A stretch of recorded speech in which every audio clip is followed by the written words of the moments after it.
Hello student, कैसे हैं आप लोग। आई होप आप लोग बढ़िया होंगे। और हम लोग कल पढ़े थे अवतल दर्पण में प्रतिबिंब की बनावट, और आज हम लोग उसके ठीक अगला वीडियो में पढ़ने वाले हैं। आज उत्तल दर्पण में प्रतिबिंब की बनावट, यानी उत्तल दर्पण में किस स्थान पर वस्तु को रखेंगे, उस वस्तु का प्रतिबिंब कहाँ पर बनेगा, वास्तविक बनेगा कि काल्पनिक बनेगा, छोटा बनेगा कि बड़ा बनेगा, इन सब बातों के बारे में हम लोग आज पढ़ने वाले हैं। तो चलिए शुरू करते हैं वीडियो को। तो पहला इसमें स्थिति है कि जब वस्तु, देखिए इसमें केवल ना दो ही स्थिति होती है, उत्तल दर्पण में केवल दो ही स्थिति होती है। पहला स्थिति है जब वस्तु ध्रुव और अनंत के बीच स्थित हो, जो वस्तु ध्रुव और अनंत के बीच स्थित हो। तो उत्तल दर्पण में जब वस्तु ध्रुव और अनंत के बीच स्थित हो तो उसका प्रतिबिंब कहां पर बनेगा। तो उसके लिए पहले हम एक उत्तल दर्पण बना रहे हैं। ये उत्तल दर्पण है। आप लोगों का उत्तल दर्पण का परिभाषा बताया गया था, वह दर्पण जिसका परावर्तक सतह उठा हुआ हो या फिर उभरा हुआ हो उसे उत्तल दर्पण कहते हैं। और ये जो हम बना रहे हैं ये उत्तल दर्पण का प्रधान अक्ष या मुख्य अक्ष है, और ये उसका दर्पण का मध्य भाग को हम लोग ध्रुव कहते हैं। और मान लेते हैं कि अनंत है और अनंत और ध्रुव के बीच कहीं पर वस्तु को यहाँ पे हम रख दिए हैं। ठीक, इस वस्तु को यहाँ पे रखे हैं। तो अब हम जानना ये है कि इस वस्तु का प्रतिबिंब बनेगा कहाँ। ठीक है, यूं मानते हैं कि इसका फोकस ये है और इसका वक्रता केंद्र सी ये वाला है। ठीक है, तो हमें जानना है कि इस वस्तु का प्रतिबिंब बनेगा कहाँ। तो देखिए फिर से हम क्या करेंगे, कल की तरह इसमें हम मुख्य अक्ष से समांतर एक किरण को लेकर जाएंगे। तो मुख्य अक्ष समांतर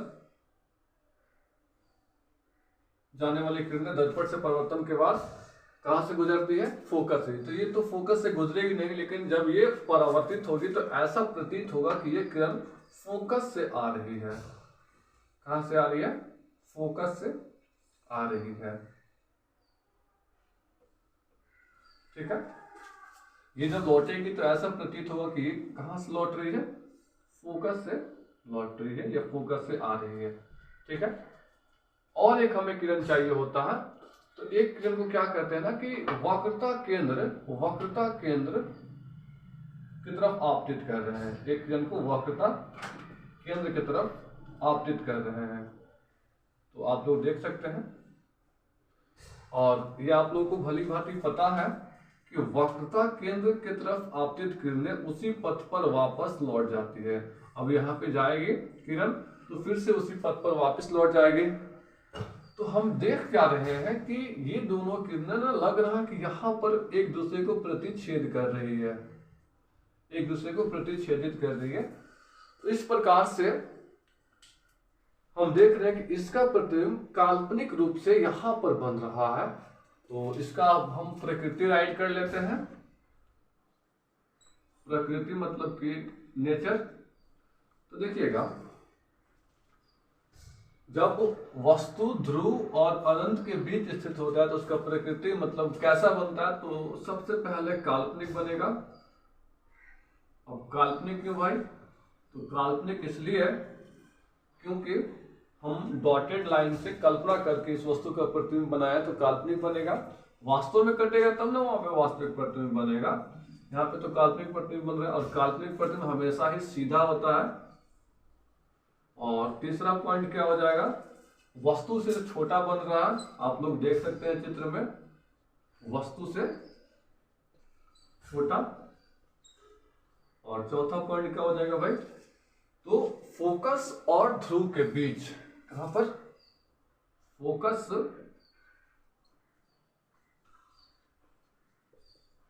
और ध्रुव के बीच। ये हो गया ठीक, आप लोग इसको नोट कर सकते हैं। इसके बाद एक और है, जब वस्तु अनंत पर स्थित हो। ठीक है, चाहे तो इसको नोट कर सकते हैं। जब वस्तु अनंत पर स्थित हो तो उसका प्रतिबिंब कहां पर बनेगा? उत्तल दर्पण में जब वस्तु अनंत पर स्थित हो तो उसका प्रतिबिंब कहां बनेगा? जब वस्तु अनंत पर स्थित हो।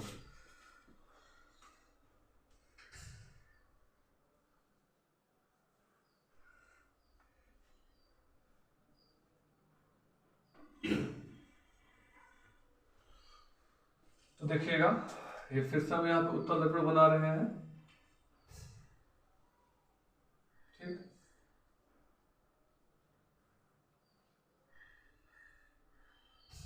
ये हम उत्तल दर्पण को कलई कह रहे हैं।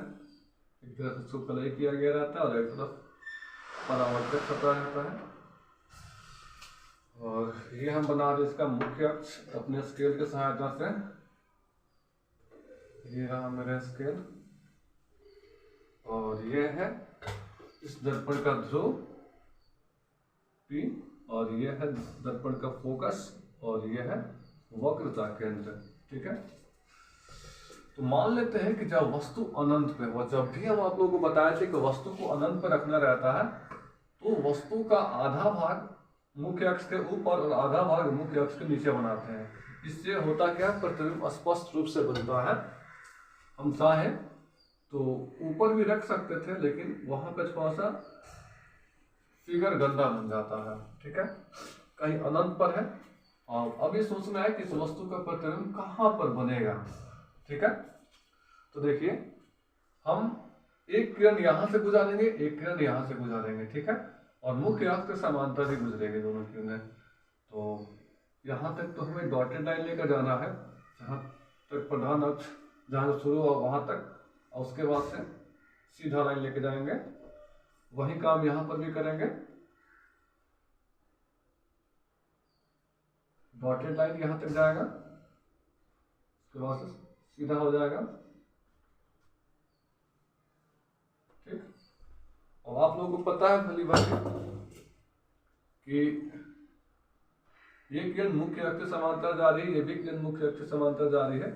तो दर्पण से परावर्तन जब इसका होगा तो कहां से गुजरेगी? तो गुजरेगी तो नहीं फोकस से, लेकिन ऐसा प्रतीत होगा कि फोकस से वह आ रही है। ठीक है, ऐसा प्रतीत होगा कि ये किरण फोकस से आ रही है, यानी ये यहां से आती हुई प्रतीत होगी। और ये भी ऐसा प्रतीत होगा कि फोकस से आ रही है।